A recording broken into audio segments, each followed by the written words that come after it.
নির্বাচনের ফলাফল চুরি, সরকার অবৈধ, বলেছেন William B Milam. Soviet Union ভাঙার পর পৃথিবীর গণতান্ত্রিক ইতিহাসে নিকৃষ্ট নির্বাচন হলো বাংলাদেশের 30 ডিসেম্বরের নির্বাচন। আসল কথা হলো ক্ষমতাসীন গোষ্ঠী নির্বাচনের ফলাফল চুরি করেছে, আর যারা নিজেদের সরকার দাবি করছে তারা অবৈধ। বাংলাদেশের সদ্য সমাপ্ত নির্বাচন ভঙ্গুর গণতন্ত্র, শেখ হাসিনা নেতৃত্বাধীন সরকারের ক্রমবর্ধমান স্বৈরাচারিতা সহ বিভিন্ন ইস্যু নিয়ে লেখা এক বিশেষ নিবন্ধে এমন অভিমত ব্যক্ত করেছেন যুক্তরাষ্ট্রের খ্যাতনামা উইলসন সেন্টারের সিনিয়র স্কলার রাষ্ট্রদূত William B Milam. The Friday Times শুক্রবার তার এই লেখাটি প্রকাশ করেছে।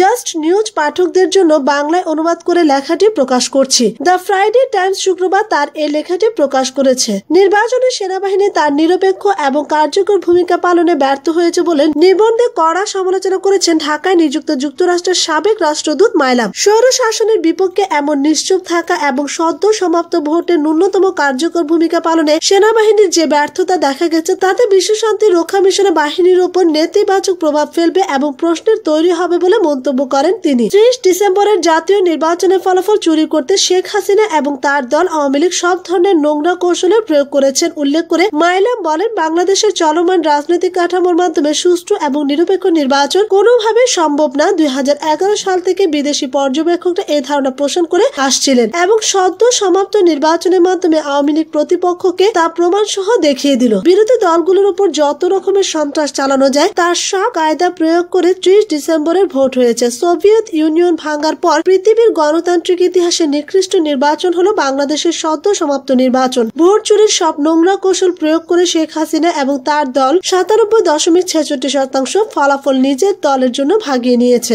জাতীয় নির্বাচনে ভোটের চিত্র তুলে ধরে নিবন্ধে বলা হয়, বিরোধী দলের প্রার্থীরা যেন তাদের আসনগুলোতে কোন রকমের প্রচারণা না চালায়, বাইরে না যায় সেজন্য হুমকি আর ভয় দেখানো হয়েছিল। মিথ্যা মামলায় অনেককে আটক করা হয়েছে। অনেকের নামে পূর্বে আদালতে প্রহসনের মামলা দায়ের করা ছিল। কিছু সংখ্যক মানুষকে গুম করা হয়েছে। নিহত হয়েছে 2 জন। নির্বাচনের বিরোধী দলের প্রাণশক্তি পোলিং এজেন্টদেরকে ভোট কেন্দ্রে না যাবার জন্য প্রাণনাশের হুমকি পর্যন্ত দেওয়া হয়েছে। আর এ ভয়ে অনেকে ভোট কেন্দ্রে যাবার সাহস করেনি। ভোট কেন্দ্রে না যেতে হুমকি দেওয়া হয়েছে ভোটারদেরকেও। গ্রামে মহিলা ভোটারদেরকে ভোট না দিতে ভয় দেখিয়েছে আওয়ামী লীগের নেতা কর্মীরা। আর যারা ভোট দিতে যাবার সাহস দেখিয়েছে তাদেরকে হুমকি দিয়ে কিংবা পুলিশ দিয়ে বাধা দেওয়া হয়েছে। আর কেন্দ্রের ভিতরে আওয়ামী লীগের দলীয় লোকজন নিজেরা ব্যালট বাক্স ভর্তি করেছে। দ্য ডেইলি স্টারের এক প্রতিবেদনে দেখা গেছে 25টি ভোট কেন্দ্রে তড়িৎ গতিতে ভোট গ্রহণ সম্পন্ন হয়েছে, আর তাতে ভোটার টার্ন আউট ছিল 100%। ভোটের সবগুলো ফল এসেছে আওয়ামী লীগ প্রার্থীর পক্ষে। আমার এক বন্ধু জানিয়েছে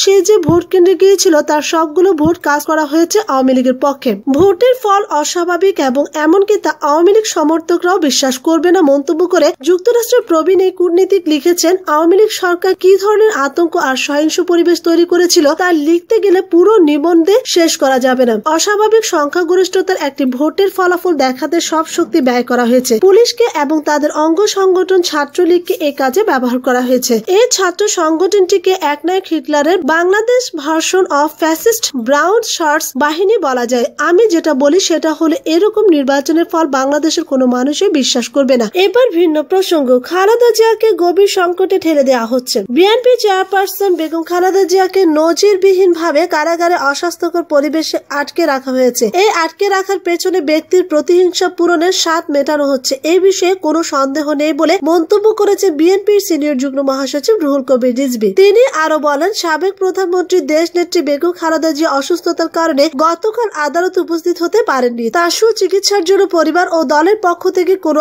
আবেদনে কারা কর্তৃপক্ষ রক্ষা করেনি, বরং সরকারের প্ররোচনায় কারা কর্তৃপক্ষ বেগম জিয়ার অসুস্থতাকে আরো অবনতির দিকে ঠেলে দেওয়ারই চেষ্টা করেছে। এছাড়া সম্প্রতি গবেষণা প্রতিষ্ঠান টিআইবি জাতীয় সংসদ নির্বাচন নিয়ে যে রিপোর্ট দিয়েছে তাতে সরকারের হাতে ঘা লেগেছে বলে মন্তব্য করেন রিজভী। আজ বৃহস্পতিবার সকালে এক সংবাদ সম্মেলনে তিনি এসব কথা বলেন। নয়াপল্টনে বিএনপি কেন্দ্রীয় কার্যালয়ে এই সংবাদ সম্মেলন হয়। রুহুল কবির রিজভী বলেন, চিকিৎসা শেষ না হতে হাসপাতাল থেকে দেশনেত্রী বেগম খালেদা জিয়াকে ফেরত পাঠানো হয়েছে কারাগারে। তার অসুস্থতা সত্ত্বেও সেটিকে আমলে না নিয়ে বারবার আদালতে উপস্থিত হওয়ার জন্য বাধ্য করা হচ্ছে। হয়রানি ও শারীরিকভাবে কষ্ট দেওয়ার জন্য সরকারের সাজানো অসত্য মামলায় বেগম জিয়াকে ঘন ঘন আদালতে উপস্থিত করা হচ্ছে। সরকারের কারসাজিতে বেগম জিয়ার সুচিকিৎসা ও জীবন এখন গভীর সংকটের দিকে ঠেলে দেওয়া হচ্ছে। অবিলম্বে বিশেষায়িত হাসপাতালে তার সুচিকিৎসার ব্যবস্থা করতে হবে। টিআইবির রিপোর্ট প্রসঙ্গে বিএনপির এই মুখপাত্র বলেন, টিআইবির রিপোর্টের সরকার ও নির্বাচন কমিশনে হাতে ঘা লেগেছে। সরকারের সর্বব্যাপী নিয়ন্ত্রণের ঘন অন্ধকার ভেদ করে টিআইবি রিপোর্টে ভোট ডাকাতির মহাসত্য প্রকাশ হওয়াতে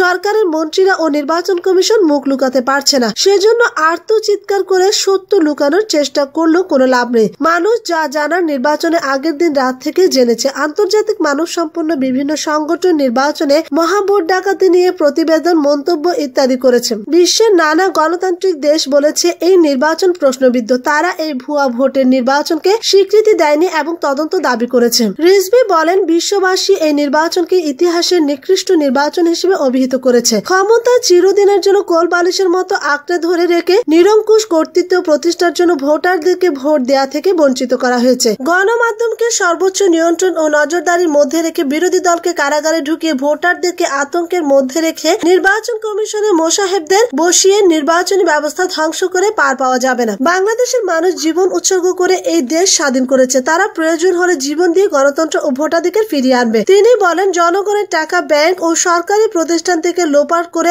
এখন আওয়ামী ক্ষমতাসীনদের আলমারিতে টাকা, লকারে টাকা, তোষকের নিচে টাকা আর বেশিরভাগ উড়ে গেছে বিদেশে টাকা। চারদিকে তাদের টাকা গিজগিজ করছে। তিনি বলেন, গত 30 ডিসেম্বর একাদশ জাতীয় সংসদ নির্বাচনে ব্রাহ্মণবাড়িয়া 3 আসনের সদর উপজেলার রাজঘর সরকারি প্রাথমিক বিদ্যালয় ভোট কেন্দ্রে সকাল 11টা থেকে 11:30টার মধ্যে ওই আসনের আওয়ামী লীগের প্রার্থী পুলিশ প্রহরায় তার ক্যাডার বাহিনী নিয়ে কেন্দ্রে ঢুকে লাইনে দাঁড়িয়ে থাকা অপেক্ষমান ভোটারদের অকথ্য ভাষায় গালিগালাজ এবং এলোপাতাড়ি মারধর শুরু করে। পুলিশ ফাঁকা গুলি করে ভোটারদেরকে কেন্দ্র থেকে বের করার চেষ্টায় ব্যর্থ হলে নৌকার প্রার্থী নিজের কাছে থাকা অবৈধ অস্ত্র দিয়ে গুলি চালালে বিএনপি কর্মী ইসরায়েল ঘটনাস্থলে নিহত হয় এবং জাবেদ সহ অসংখ্য বিএনপি নেতাকর্মী গুলিবিদ্ধ হন। এদের মধ্যে জাবেদ সহ অনেকেই গুরুতর আহত অবস্থায় হাসপাতালে মৃত্যুর সাথে পাঞ্জা লড়ছে। পরবর্তীতে সরকারি দলের প্রার্থীর লাশ নিয়ে নিহতের পিতামাতাকে হুমকি দিয়ে বিএনপি নেতাকর্মীদের বিরুদ্ধে মামলা দেওয়ার জন্য চাপ প্রয়োগ করে। হুমকি দিয়ে সেই নেতা আরো বলে যে বিএনপি নেতাকর্মীদের বিরুদ্ধে মামলা না করলে লাশ দেওয়া হবে না। অতঃপর নিহতের পিতামাতা উপায়ন্তর না দেখে বিএনপি নেতাকর্মীদের বিরুদ্ধে মামলা দায়ের করতে বাধ্য হয়। রিজভী বলেন,